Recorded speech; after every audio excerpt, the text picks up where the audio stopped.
Okay, got it? Okay, perfect.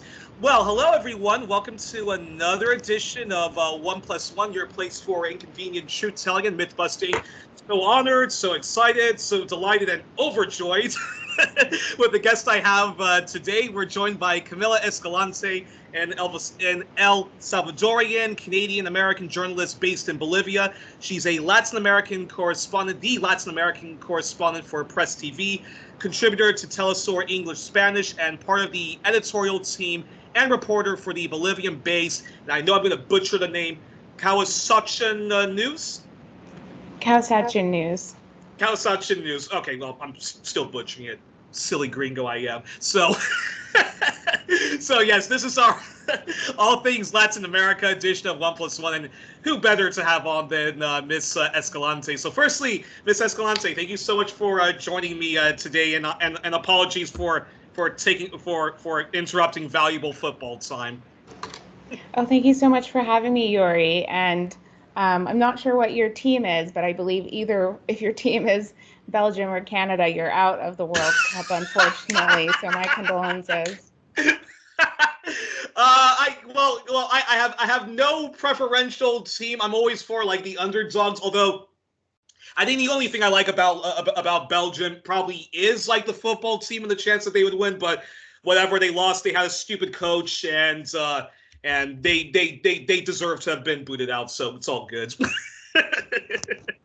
But anywho, all right. So actually, so very briefly then, just talk to us because you're in Sao Paulo right now. So just talk very briefly then about the atmosphere in Brazil since Lula's huge political comeback, and are you seeing any disturbing trends or actions from the Bolsonaro yellow shirts trying to stir up shit because those right wing douchebags, they think that Brazil is now being ruled by a far left cultural Marxist who wants to eliminate genders. So I'm curious, what's the atmosphere in Sao Paulo? Well, precisely. Lula won the election on October 30th, and people have been absolutely elated. Here, or in Brasilia rather, on the 12th of December, Lula will be receiving his credentials from the Supreme Electoral Court that will recognize him at that point as president from the standpoint of the electoral authorities. And then on January 1st will be the official inauguration in Brasilia. There will be a huge festival, concert, and people from all around the country, from the social movements, from the unions, and different communities are going to be traveling to Brasilia to take part in that celebration.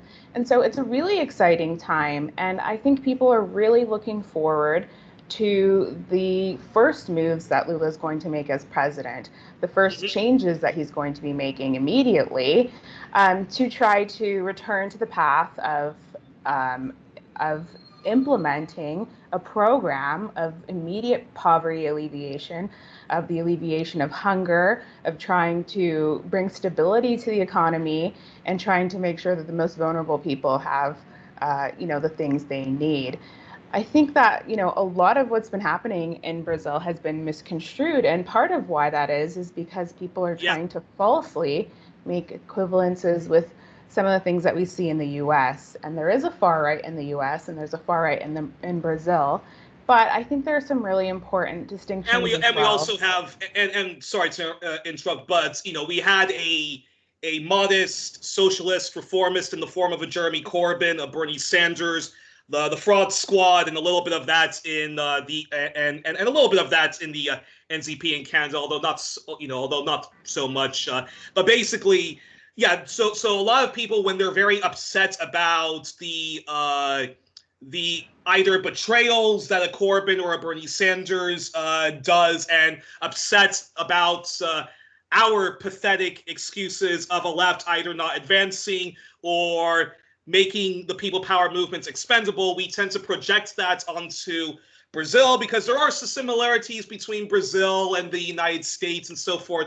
But I previously had an English teacher Marilava Lima on the program to talk about Brazilian affairs, and she was saying to me that that no, Lula has done like a lot of good for like working class Brazilians, indigenous Brazilians, black Brazilians, all sorts of people power movements like supports this guy and Dilma. And then I was saying to her, well, that just goes to show you that I'm just reading too much Western left-leaning media, which kind of projects their angers and what they consider to be, oh, Lula's selling out as, see, he's just another pseudo-leftist like our AOC over here or our Jeremy Corbyn over there, right?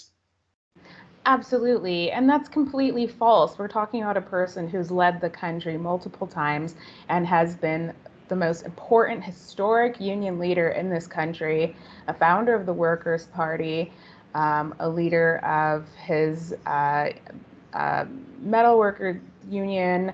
He is from, he came from a very small rural town in the state of Pernambuco, and he had to leave because there were simply no opportunities for himself and his family, nor was there running water and very basic necessities that still don't exist, unfortunately, in the most marginalized communities of this country. And he went to San Bernardo do Campo, which is just outside of the city of Sao Paulo, and he began working in the Volkswagen factory. He has a very incredible story, but nonetheless, that's not why people love him. They love him because they remember that when times were better. But I think that there, continues to be this sort of urge and insistence in reducing everything that's taking place in Brazil to some sort of a culture war, which is not the case at all. I don't think this is a left in the Brazilian left that is intolerant of the right. I really think that a lot of people in the United States have tried to frame it as such, that people just simply don't like rednecks, for example. They don't like hillbillies. And that's truly not the case, because if we're talking about who's a redneck or who's a hillbilly, it's a lot of the people who voted for Lula. It's that people are very aware of the way in which the far right can potentially strengthen and grow, and how dangerous that is on a national level to have people at all levels of government, all types of legislators, legislating from that angle, and the sort of movement beneath it that sort of propels it, and the elements of extremism that exist. People are very weary of that. But people are really looking for, like I said, those same economic policies and programs that were being implemented under those previous governments of the Workers' Party. And the Workers' Party itself is obviously, it is a real socialist party. It is a leftist party. A broad church for the left. Exactly, and just like any other, leftist party that we're going to see in a Latin American country, you're going to have a left and a right wing of that party. And although Lula has been the face of the PT, he's not per se the leader. It does have a leader, the President Gleisi Hoffmann, and many other leaders on a national level that have very close ties to the Bolivarian Revolution, to the Sandinista Revolution, to the Cuban Revolution, with ties to the Communist Party of China, and who do a lot of work that, on a party level that is trying to, bridge these movements and parties from across the world, and have very strong ideological positions that we might not necessarily see manifested in the governments of Dilma and Lula. But I think it's not a fair analysis to say that, for example, that Lula's governments were,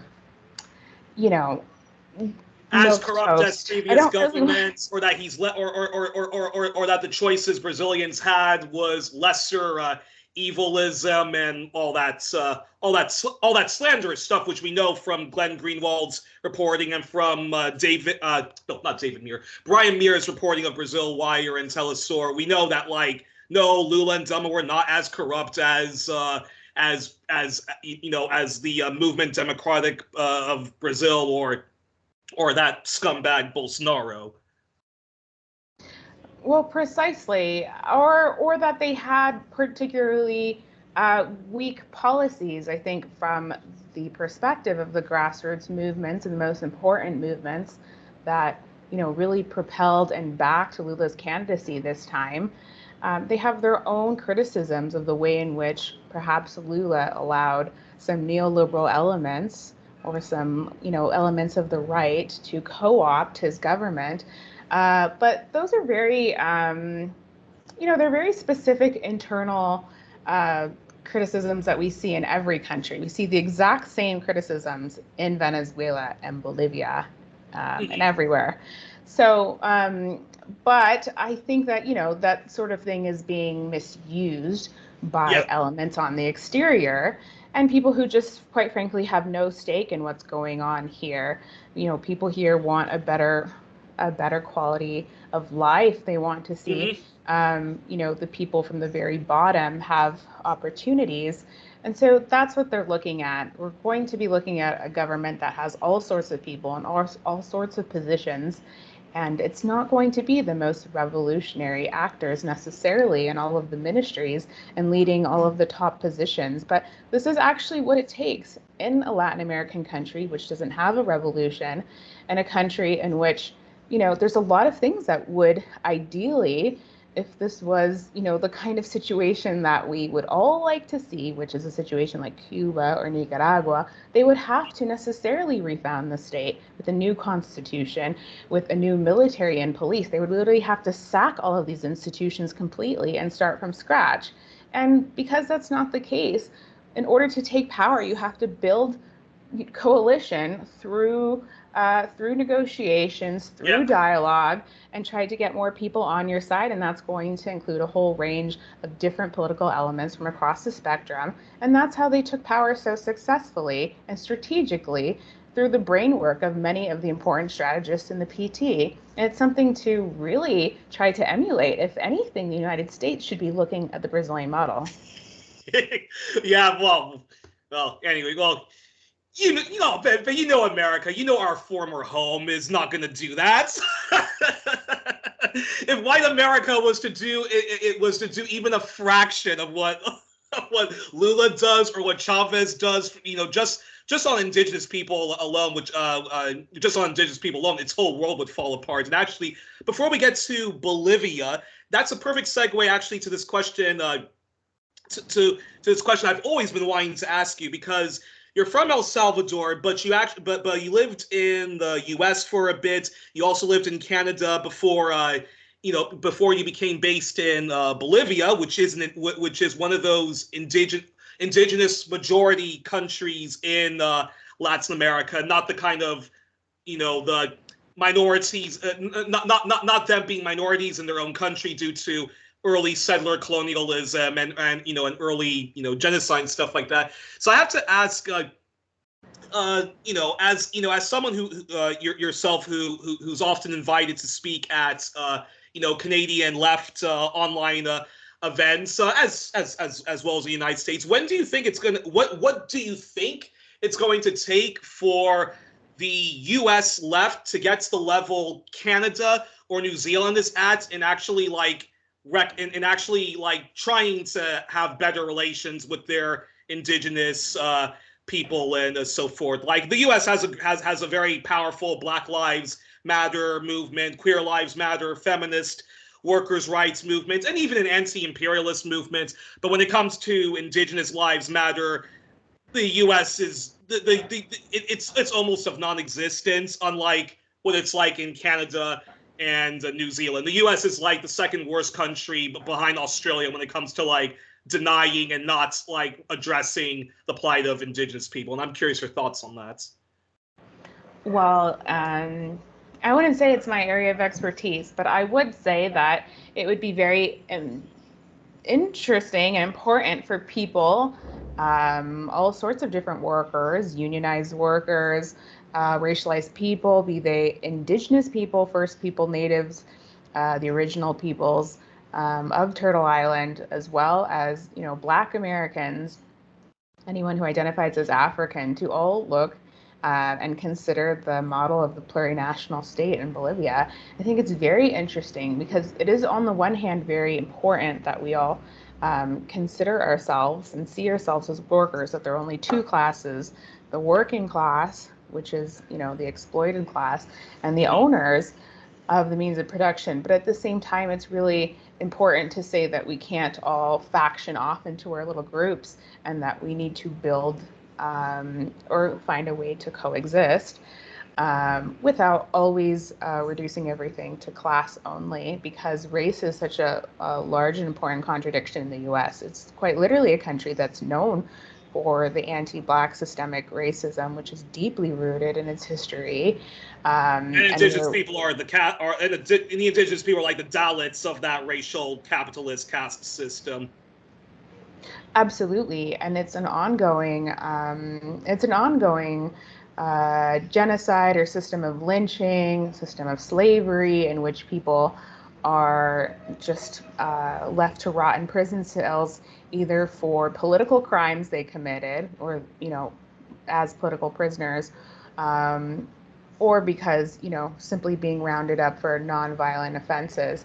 And so I don't know, Youri. I don't think I'm the best person to ask that question. But you're being far too modest with me, my dear. But but I would say that Canada and other countries that you mentioned might perhaps not be that far ahead either. But it is very encouraging, I think, to see, different uprisings or movements within the U.S. that begin to organize on a sectoral basis or act, unionizing workplaces and things like that. Obviously, that's a very important first step, and I haven't been there for so long, so I'm obviously not the one to ask in terms of what's going on the ground in the U.S. I would. My 2 cents is to all the various people power movements, mostly white left, but also black left and Latinx left. Your victories are only half won unless you recognize the plight of indigenous people and show solidarity to them. And then, so that's a perfect segue then to Bolivia. Let's talk about the country that you're mostly based in and which your outlet is based in. So I wanted to ask you because I myself, I have to admit, I've not been following this as closely as I should. But yeah, your outlet is based in Bolivia, and it actually developed after the violent fascist coup against the popularly thrice elected Evo Morales and the MAS party movement, movement for socialism. Before we talk about current events, though, talk to us about the circumstances that led to the coup against Evo that saw a short-lived but very reactionary and brutal Western-backed far-right Christian fascist wicked witch of the West, and is talk about that, but also talk about the role of green NGOs in that coup, because even though it was short-lived, it still was a very ghastly reign of terror that ghastly woman and is unleashed on the majority indigenous working class population. Absolutely. Well, to correct you, he was elected 4 times. He was elected in October 2019, and right now should be, the second year of his 4th mandate. And that was obviously interrupted in, that, like you said, fascist coup in November 2019. I think, that the forces of imperialism were well aware that it's very difficult in these initial stages of a revolutionary process. And there are a lot of forces internally that are battling against, the revolutionary process that's beginning to take off. And they were aware, Washington was aware, Ottawa, as well as the Bolsonaro regime, which was involved, as well as the core group and the OAS were the most important actors in that coup. And they knew that there's this whole set of different political actors across the spectrum of the right in Bolivia that were already doing, this sort of dirty work to try to subvert the Evo Morales government. And so, they didn't have to send in U.S. warplanes or anything like that. It was completely not necessary. I mean, as is the case in recent history in Latin America and all the interventions we've seen, you're not seeing this sort of overt forms of interventionism where there is, a military option. Although the they powers to made be those, have long the powers to be have long grown tired of of military coup, and now it's now like it's now coup by color revolution, non-violence means, so to speak. yeah, they can't do it so blatantly and overtly as before. But in this case, I mean, Evo had survived so many different coup attempts since he took power. He was literally robbed of an election even before that, and so I believe that they knew that the best way to go about it would be to arm in one form or another the existing opposition to the mass government. And so, what they did was funnel all sorts of money to these different actors within Bolivia, the same template that we've seen in Venezuela, that we've seen in Nicaragua, and which precisely, Evo himself had cracked down on. He not only came into power and expelled the U.S. military bases that specifically were targeting with violence the campesinos and the cocaleros in the Tropico, but he also expelled the different U.S. agencies that actually work to destabilize and control the country from within, as civilians, right? So that would be USAID and the NED, for National example, Endowment of Democracy. Yeah. trying to make sure that those agencies have no influence on the internal matters of the country. This is the same, move that we saw Daniel Ortega do in Nicaragua, and he was absolutely and continues to be condemned for doing that by the so-called international community, when in fact what the Sandinista government and Daniel and Rosario have done is protect the national sovereignty of their country and made absolutely sure that from one border to the other, that this is a sovereign country where the people of Nicaragua get to choose what they want to do. So that's, highly criticized anywhere it's implemented. To another extent, it's been implemented in Venezuela and Cuba as well. So Evo made sure to do that. He made a lot of, enemies along the way, both internally and externally. But they still find different ways through, the various things we've seen. The State Department and its agencies, they create all sorts of programs, for example, how to do journalism in English. And they put out all of these, graphics where they do a call out. They say, we're offering English journalism classes for Spanish speakers in certain countries, or different things like that, these sorts of workshops or these scholarships where you get to travel to the United States, for example, to Arizona State University, or some other campus for a limited time with some sort of a special status to be able to participate in these programs, really just to learn the ways of regime change. And it's always targeting people. I'm sure there's a very lengthy enrollment process, but who are willing to do this work to begin with, or already engaged in it, or plugged into one of these bizarre opposition group fronts, or whatever it is. Because at least in the case of Bolivia, and we're talking about the front known as Rios de Pie, or Standing Rivers, it's not even a real organization. It's literally just money laundering.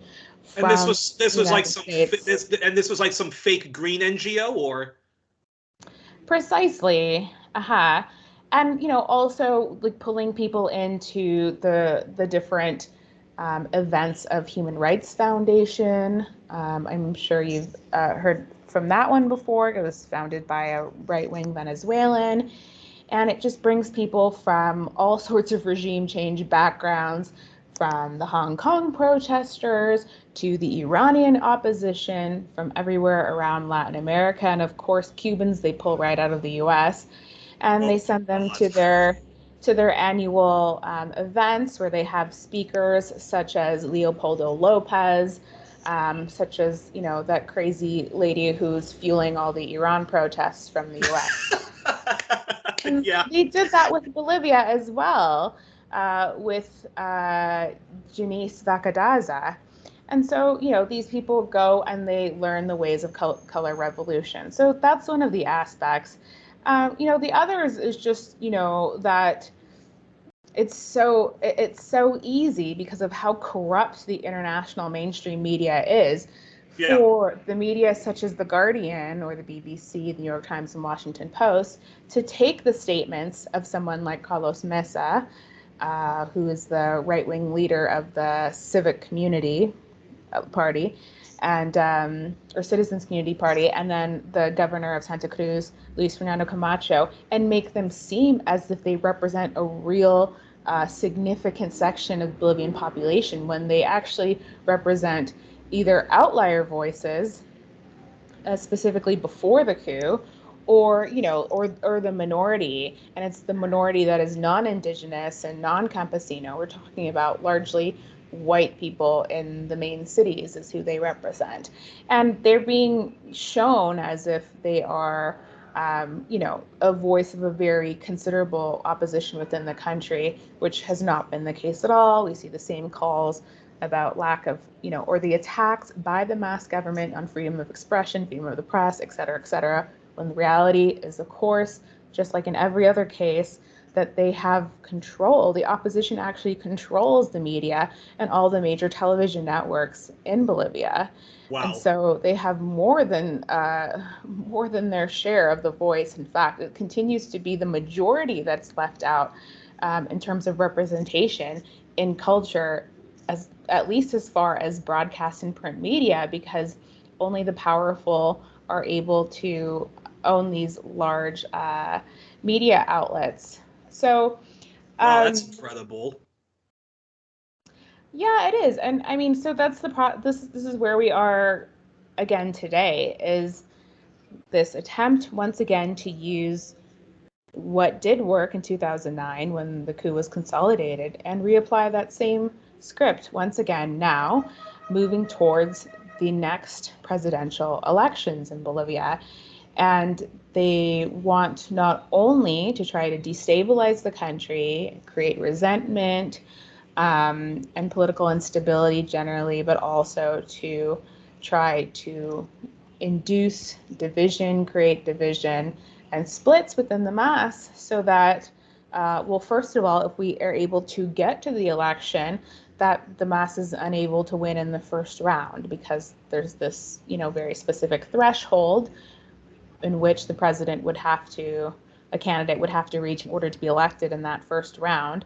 And that really puts the process in danger if it has to go to a second round. And so that's what I believe they're working on right now with the different, protests, quote unquote, and the right-wing violence that's going on, is to try to avoid an outright win in the next presidential election. And really, they're also trying to split in as many ways as possible and buy off people from the mass, so that the party is not as strong heading into that next process. But so far, it hasn't been successful per se, but what they have in mind is a very specific timeline, which is that upcoming election. Unbelievable. And when Evo Morales was overthrown, there was a lot of left-leaning folk once again who jumped the shark, particularly those who get their sources from whatever NGO. So there was so Naomi Klein, for example, and Extinction Rebellion, a communist publication, exposed them. Were all giving. They were all amplifying the voices that Evo was not environmentalist enough, and that Evo was clashing with his own indigenous constituency for different mining projects and stuff like that. And they basically were recycling a lot of propaganda against Evo Morales. And I remember listening to you, I believe it was at an event at the International Manifesto Group or some interview that you gave maybe to Katie Halper or somebody like that, and you said that actually it's complete BS that Evo Morales was not trying to develop eco-socialism. He was trying to develop eco-socialism and trying to work out the contradictions that exist between apparently green, the supposed green technology and all sorts of stuff like that. But anyways, what Naomi Klein and others were saying about Evo Morales not being an eco-friendly enough was just, was just nonsense. And I wanted your thoughts on that, and if you could talk, a bit about that, however brief or long you want to explain that. Yeah, well, I mean, I think that in Latin America, I think it's most important, and what Evo understands, what President Nicolas Maduro understands, Luis Arce, current president of Bolivia, and obviously the Sandinistas, is that, our goal is not to be leftist, it's not to develop leftist policies. Our goal is to have a position that is against imperialism, against the ransacking of our natural resources, in protection of our national sovereignty, and that we're able to control our national resources, exploit them, use them for the development of the country and for the benefit of the people itself. This is an absolutely necessary model.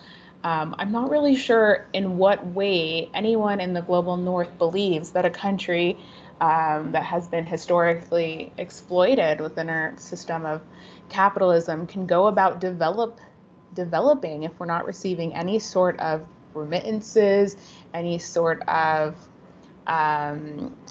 compensation for colonialism, in any sort of way, imperialism.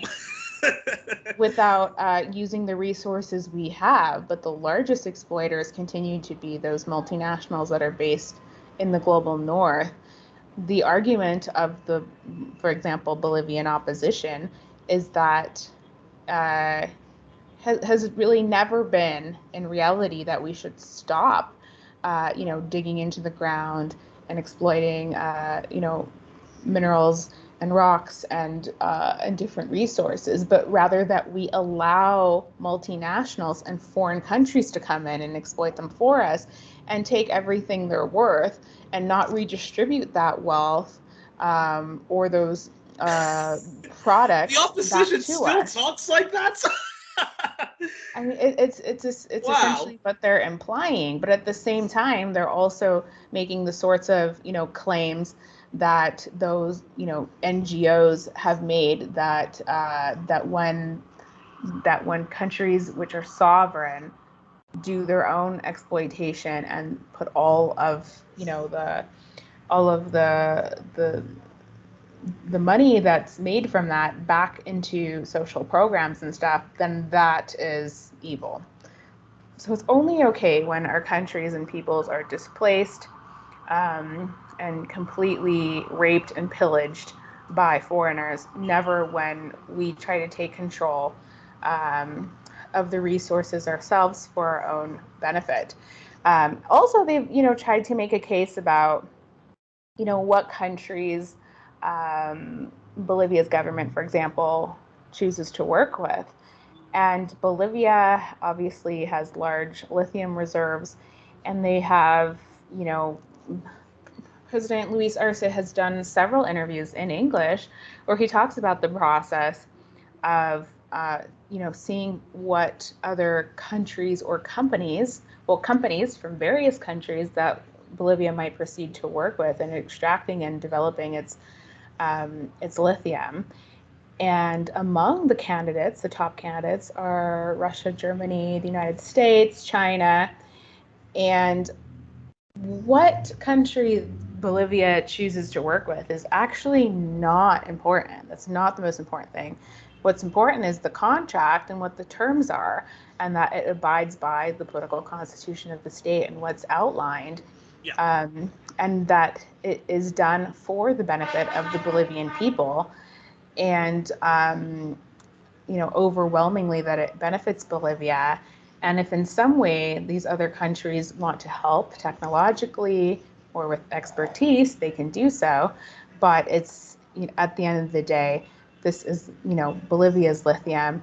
And so, the criticisms are just are just absolutely ridiculous. At the end of the day, the right wing in Bolivia, like in Ecuador and Peru and Colombia and everywhere else, have the same project, which is to sell off the natural resources. That's literally why they're called vendepatrias. That's literally why, you know, it's just delivering on a silver plate all of what the country is worth to foreign actors. And not in the interests of the people of our continent. So all the NGO stuff, I think, is just, I don't think anyone believes it anymore, and I think that aspect is going to be complete bullshit. It's not gonna work when they try to do that again for the upcoming coup attempts we're going to see in Bolivia. They continue to make those same claims against the Sandinista government and against the Chavistas, but I don't think it's going to work this time. Unfortunately, they will also be trying it in Brazil. Well, I just find it's ironic, and I've read Naomi Klein's book, The Shock Doctrine. It's it's a great book, although she gets a little. But anyways, I've read her books. The Shock Doctrine, This Changes Everything, and okay, I think some of her ecological criticisms of a Chavez, of an Evo Morales, I think are fair, but at the same time, I just don't like how can she criticize them when at the same time, because in her book she speaks out against green NGOs accepting money from the very fossil fuel companies they're supposed to be holding into account, and she writes for a publication, The Guardian, which accepts fossil fuel money. The Intercept is owned by a rapacious libertarian oligarch in the form of Pierre Omidyar of eBay. And so she's all no logo, but apparently eBay logo is fine. And like her and her and Extinction Rebellion, recycling all this BS about Evo is not eco-friendly enough, or he's not eco-socialist enough. Okay, maybe that's true, but have you seen his opposition? Do you know what his opposition is going to do once they unseat him? Do you know that the powers to be are very good at co-opting, chumps and bootlickers for empires to, and anyways, it's just shocking. I just find that quite, shocking, and a little bit of, and just stunning the hypocrisy of, of Miss Klein, and of course, she's not been held to account. Extinction Rebellion have not been held to account for what they did in Bolivia when the Christian supremacist, right-wing, Western-backed junta regime instituted literally a reign of terror. Your thoughts on that? Well, her entire life is built on the blood, sweat, and tears of indigenous peoples and Afro-descendant peoples who were, brought overseas to build our entire North American continent. But also currently, her life is being propped up by the peoples of the global South. I don't think, I think it would be a very interesting and privileged position she would be in if she can honestly say that she buys all of her clothes, that are subsidized for her really by the lives of women and people working in sweatshops. It's possible she doesn't wear clothing that are made in those slavery labor places because she's so wealthy that she's probably able to just buy her clothes at some random hippie overpriced place. But from Hong Kong, because she's all for Hong Kong freedom. Yeah, folks there. Well, the contradictions are many, and I just don't think that, or the hypocrisy is extensive. And I don't think that she in her lifetime is going to be able to understand how backwards and inside out everything is. But I don't know. Hopefully, it doesn't have very much relevance, to be honest. Prior to what she recently said, I honestly hadn't even heard her name in so long. So yeah. I hope that the sort of, obviously her books probably had an impact at the time that they came out, but I hope that they still don't now. And I mean, people need to learn after a certain amount of time that they need to find better ways of finding sourcing their information from Latin America that comes from people who are actual, respectable sources on the ground, and not such a person like herself. I mean, I don't know what she's amplifying, but obviously Exactly. she doesn't represent anyone in Bolivia nor anywhere else in Latin America.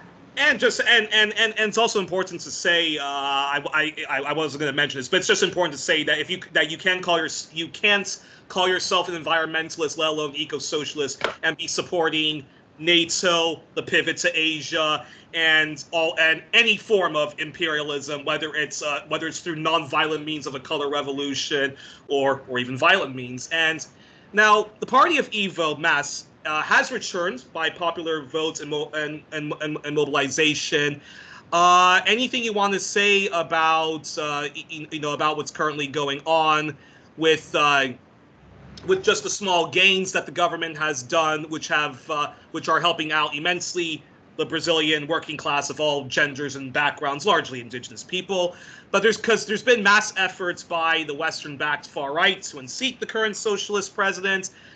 Anything more you want to talk about that? And I know that in Peru, it literally is happening right now that they're unseating their indigenous campesino government, who has been just undermined from day one. So anything more about Bolivia you'd like to talk about or reflect on? Yeah. Um, Nothing in particular, just that, it is a very long process.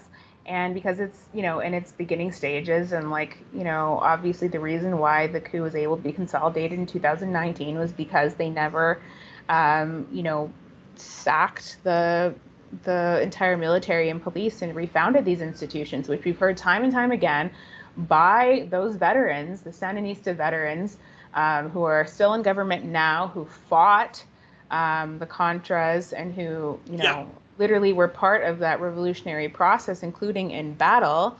And they've told us that the most important, because these are all different phases. There was the phase of the fighting phase, the war, and then there was everything that happened after. And it was completely necessary for them to refound those institutions.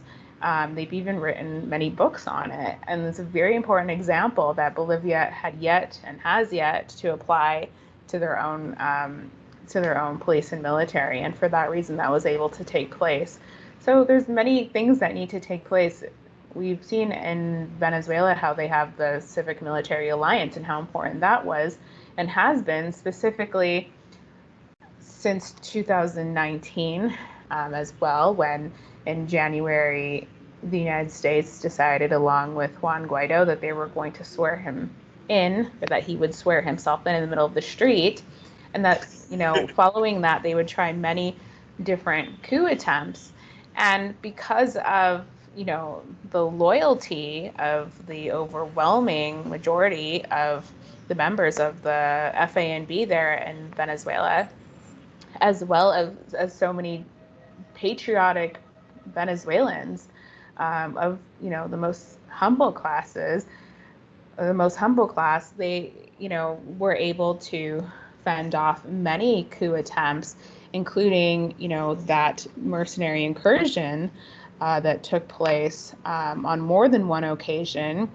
It was just regular people who spotted these different terrorist mercenary elements, and because of that, they were able to intercept them, with help from the state, of course. And so, these are the sort of examples that Evo looks at, and I know that he has been wanting to apply. He's no longer president, unfortunately. But it is really important, because these attempts to destabilize and undermine the process are just going to continue.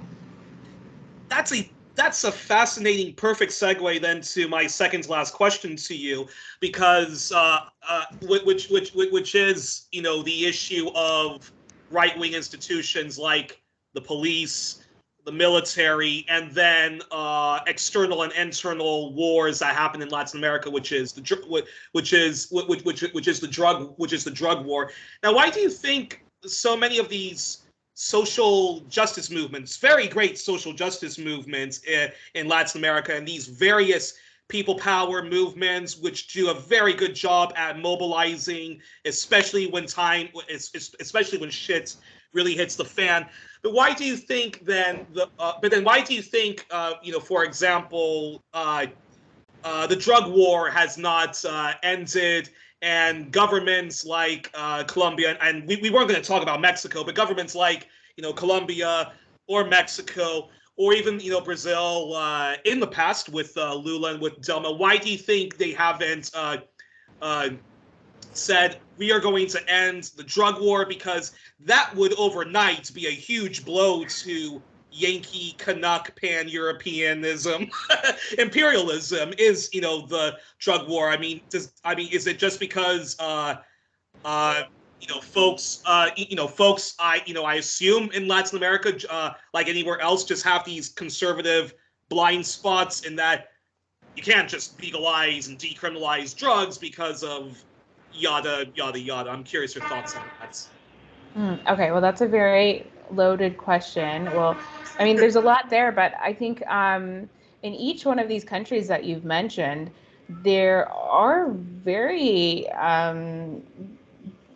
social movements that are extremely clear on what their position on this is.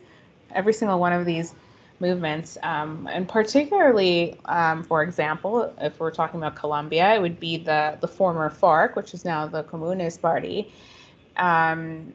as well as social movements such as the National Agrarian Coordinator and the different organizations that form part of La Via Campesina in Colombia. These are all organizations from the rural countryside of peasants, small-scale farmers, indigenous peoples, and Afro-descendant peoples largely, who have seen the terror in their own communities during the conflict there. And their position has always been that they want to expel the United States, expel all presence of the United States military bases, which we know are also NATO bases.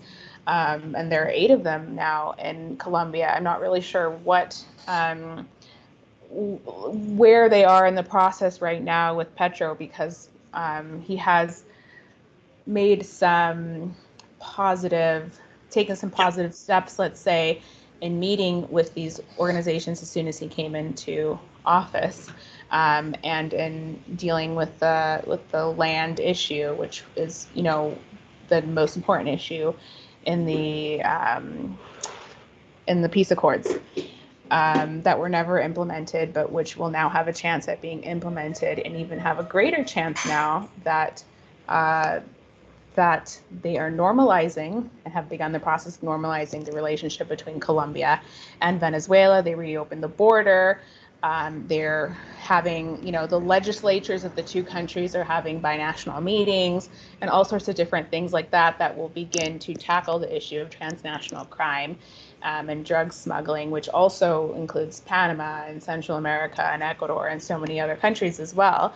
But they're making positive steps. And I think that's because these ideas that I believe, have been really promoted by these social movements are beginning to spread a little bit, and people have seen the ways in which pouring money by the millions into this so-called, war on drugs has been an utter failure, if not done intentionally, in order to completely destroy these communities and maintain these countries in a permanent form of permanent stage of conflict.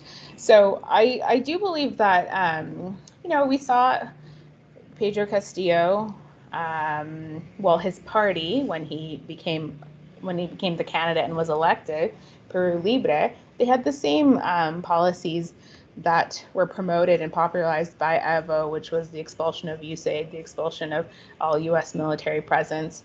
And also saying that it's okay for indigenous workers, especially if they're working in the Andes Mountains, to chew on the coca leaves and traditional coca.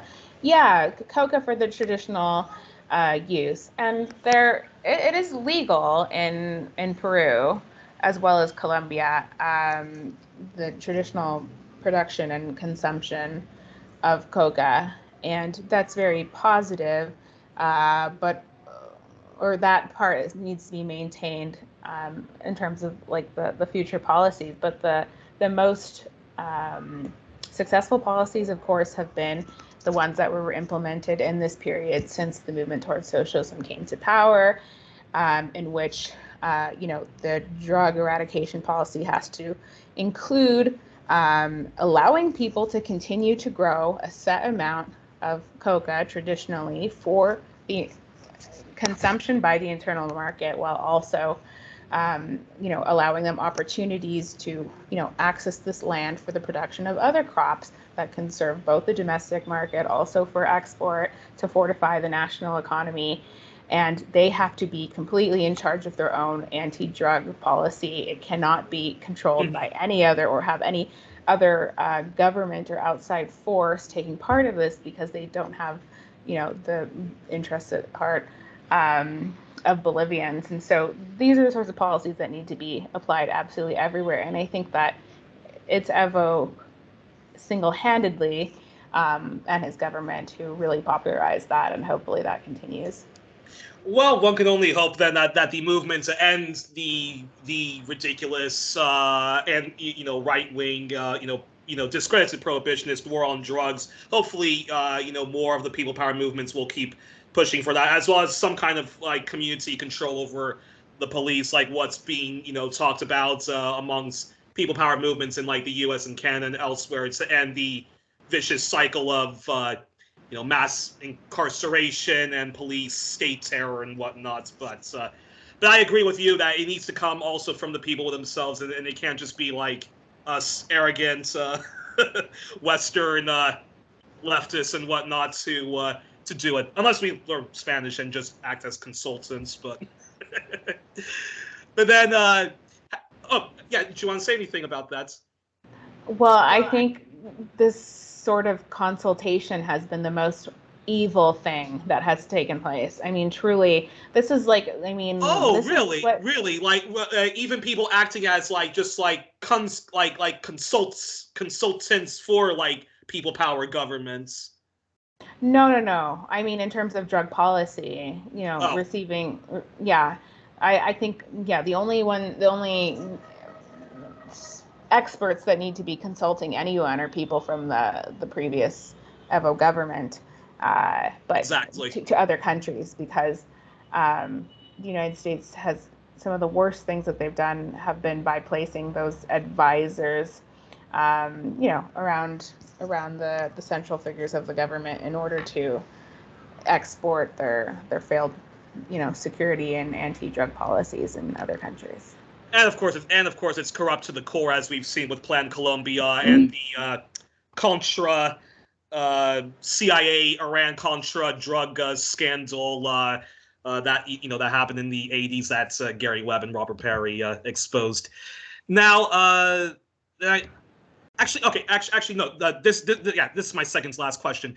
Just very quickly, how influential is the Latin American diaspora, both the precarious middle class and the working class, and the influence of their corporate media?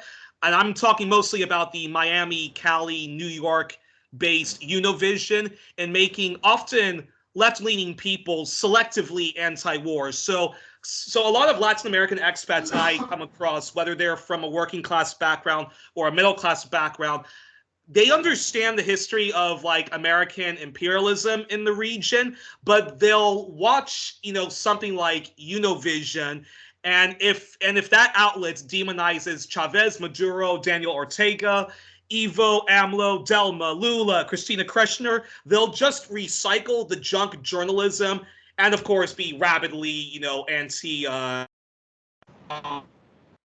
support, saying the embargo on Cuba. And I'm so just curious how much Univision has, how much influence Univision has on like the Latin American diaspora, particularly working class folk. Yeah, it was Univision for a really long time, and Telemundo, but now it's a lot of other newer forms, or actually with the same exact corporate ownership structure, but now they have more of a presence on social medias, and they're being developed in order to suit, the needs of a younger, changing audience that doesn't watch traditional or doesn't receive, information from the traditional platforms, and they're making content more accessible by mobile phone, et cetera. And so, unfortunately, I mean, it's just across the board from every Latin American country. When people go and live in the United States or Canada or across the global north, they are systematically depoliticized and and stripped of our ideology and our history and everything that has taken place, and the struggles that even landed us there in the diaspora to begin with. I think that is something extremely tragic, and I'm sure you've heard me mention this before, but it's something that I see predominantly among Salvadorans, which is the most displaced population by percentage. The amount of people who were both killed in the Salvadoran Civil War and those who were forced to go live in the exterior is just shocking. And so many of us didn't have a chance to even retain our language. And I'm just talking about Spanish. That's not to mention indigenous languages, of course. I mean, in that case, it's like twice removed from our language. But also people, just simply forget or never even learn, particularly, the younger they are, or if they're second generation immigrants, they don't ever learn why it was that they actually were forced to leave the country during that time and what was taking place there. Whether it was by illegal means or even legal means, because sorry to interrupt, but I'm just shocked when I come across when I would come across people from Mexico who know full well why there is an epidemic of illegal immigration, why there's a brain drain because of corrupt American Canada propping up corrupt Mexican oligarchs, drug war, and so forth like that. And then they moved, either legally or illegally to like California, Texas, Arizona, are met with the extreme racism. They're in those awful, ghettos and stuff like that. But then when you talk to them about like solidarity with Nicaragua, solidarity with Bolivia, or the latest country which is being targeted by the gringos and the Canucks and their European friends, they'll just be recycling Hugo Chavez is a communist dictator, and then they'll make friends with Cuban expats who want war on Cuba by any means. And it's just shocking that somebody like Be Real of like Cypress Hill, who like hates Donald Trump's xenophobic politics, and yet in an interview with this Russian Jewish guy DJ Vlad is talking about how he celebrated Fidel Castro's death and stuff like that. And it's like, okay, like I understand that you guys might have like some legitimate grievances, but come on, you really want like the Americans to like overthrow the Cuban government and like install some like Ted Cruz, Marco Rubio piece of shit in the island? Like, this is baffling to me. It's so, yeah. Sorry for interrupting. Your thoughts on that? Well, I didn't know that Be Real had that position. That's very unfortunate. Yeah, it is. It's not necessarily shocking, but So, anyways, the history that's being stripped from us, and that we are leaving behind, is, at least in the case of El Salvador, is that the FMLN was a coalition of different groups, but they were communist and Marxist groups. And so it's Marxism that's being erased, and it's being replaced a lot of times with identity politics, and also with just really dumbed down notions of what leftism is, very broadly, which absolutely means nothing, with no actual principles, and not based in any sort of existing theory or tendency necessarily. But the people who were killed, who were our relatives or veterans, in many cases, are people who were killed on mere suspicion of being a communist or being a Marxist-Leninist during that conflict. Those very specific people weren't just being killed because, they just liked pink, the color pink or something. You know what I mean? It was very specific, for who they are, what they believed in, what they were fighting for. And this, the example stands for every other country. Obviously a lot of people had to flee Chile, and many other dictatorships.